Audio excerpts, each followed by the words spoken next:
There is a coupon in your mother's purse right now. It's blue and white. It says 20% off. It never expires, and it may be the single most iconic piece of paper in the history of American retail. For 50 years, Bed Bath & Beyond didn't just sell towels and coffee makers, it owned your home. At its peak, it had over 1,500 stores, $12 billion in annual sales, a Fortune 500 darling, the kind of company that analysts called untouchable. And then, in a story so insane and twisted, laced with betrayal and greed, and one of the most bizarre deaths in Wall Street history, it collapsed completely, catastrophically, and took billions of dollars and thousands of jobs down with it. This is a story about a $12 billion empire, a GameStop villain, a meme stock explosion, and a man falling from a Manhattan skyscraper. Sounds crazy, right? But believe me, they are connected. Kindly like, subscribe, and let's get into it. 1971. Two men, Warren Eisenberg and Leonard Feinstein, quit their jobs at a failing discount chain and opened a tiny linen shop in Springfield, New Jersey, with $50,000 each and an idea that sounded almost boring: specialty retail, whatever that meant at that time. They called it Bed and Bath, just towels, sheets, the basics, and people went absolutely crazy for it. Here's the thing, America in the 70s and 80s was desperate for this. Department stores were dying, discount chains were bloated and generic, but these guys, they went deep on one category. They went floor to ceiling, every brand, every size, every color. You didn't come for a towel. You came and you couldn't leave without filling a cart. By 1985, they had 18 stores. By 1987, they renamed it Bed Bath & Beyond, simply because what they were selling had become so much more. Kitchen gadgets, storage solutions, closet organizers. The Beyond wasn't just marketing copy, it was a promise. And the coupon. Those blue and white 20% off mailers became cultural artifacts. People hoarded them in their glove boxes, their junk drawers, their wallets for years. The coupons never expired, and customers planned entire shopping trips around them. By 1992, they went public on NASDAQ. By 1999, they had $1 billion in sales. By 2004, the stock was up over 7,000% from the IPO. This wasn't just a successful retailer. This was one of the greatest wealth creation machines in American retail history. 1,500 stores, $12 billion in revenue, Fortune 500, untouchable. And then they decided to eat themselves alive. By 2019, things were shaking. A new CEO named Mark Tritton came in from Target and did something unforgivable. He removed the brands customers loved and replaced them with cheap knockoffs. What happened next was empty shelves, confused shoppers.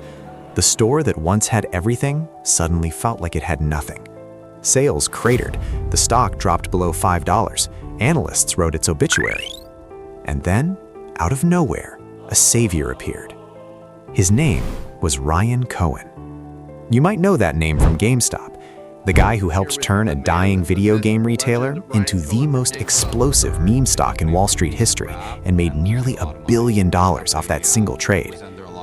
In early 2022, Cohen disclosed a 9.8% stake in Bed Bath & Beyond through his firm, RC Ventures, and everything exploded.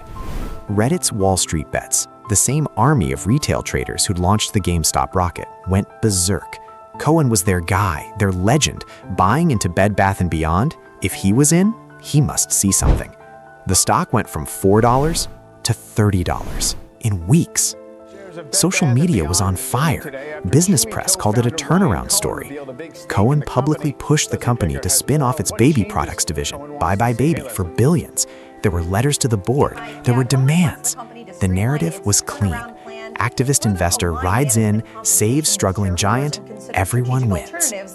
That's what everyone thought. Except Ryan Cohen was doing something else entirely behind the scenes. Here's what came out later. While the stock was absolutely screaming and retail investors were pouring their savings in, Cohen was quietly loading up on call options designed to maximize his gains at the highest possible price point.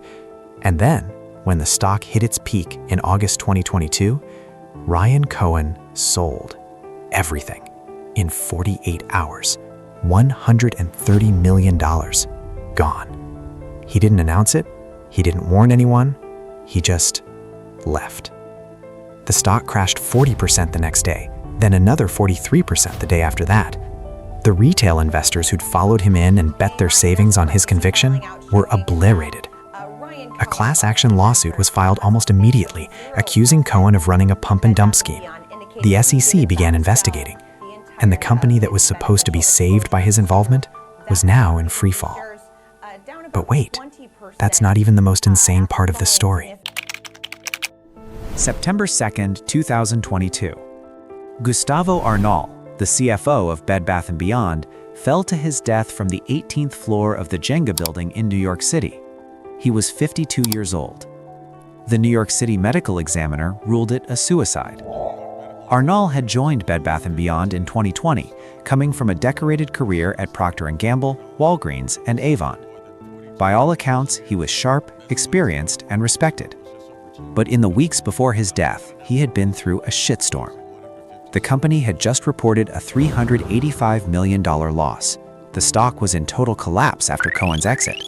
Suppliers were cutting off shipments, and just days before he died, Gustavo Arnal had been personally named in that class action lawsuit. The suit alleged that he and Ryan Cohen had coordinated the pump and dump, that he'd sold millions in shares near the top with full knowledge of the company's deterioration. He was scheduled to testify. He was the key witness. Then he was gone. The company issued a statement saying it was profoundly saddened. Cohen's camp said nothing meaningful. The lawsuit continued. Whether Arnal was guilty or not, whether the insider trading allegations were true or not, that question lost its most important witness the moment he hit the pavement. And here's an interesting detail.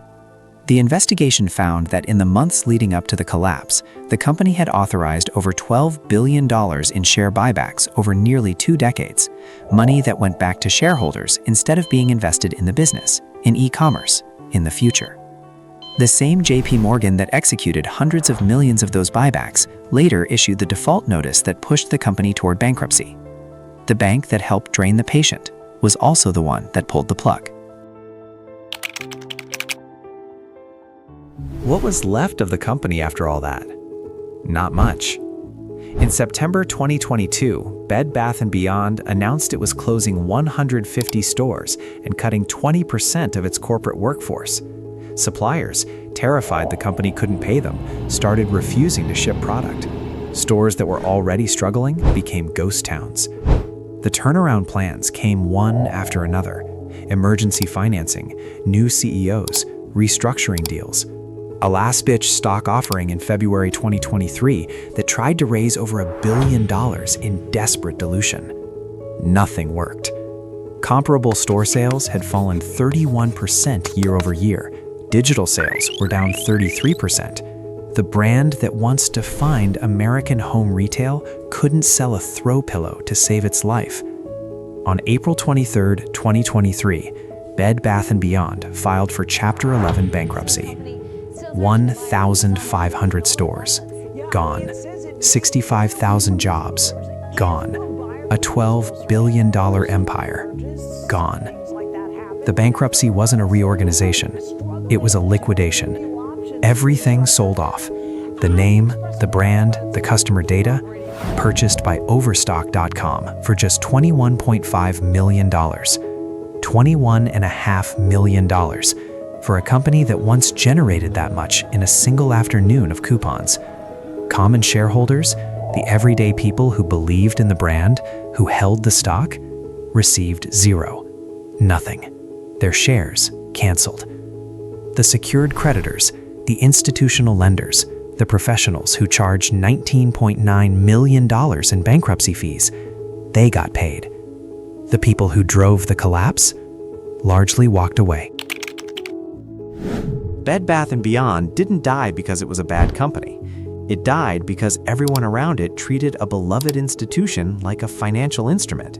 The founders saw it coming. The blue and white coupon became a symbol of something very American, a company that gave people what they wanted for decades, until the people running it decided they wanted something else. The brand still exists. Today, Bed Bath & Beyond lives on as a website, owned by a company called Beyond Inc., the former Overstock.com. Online only, no stores, no coupons, no Beyond, just a URL.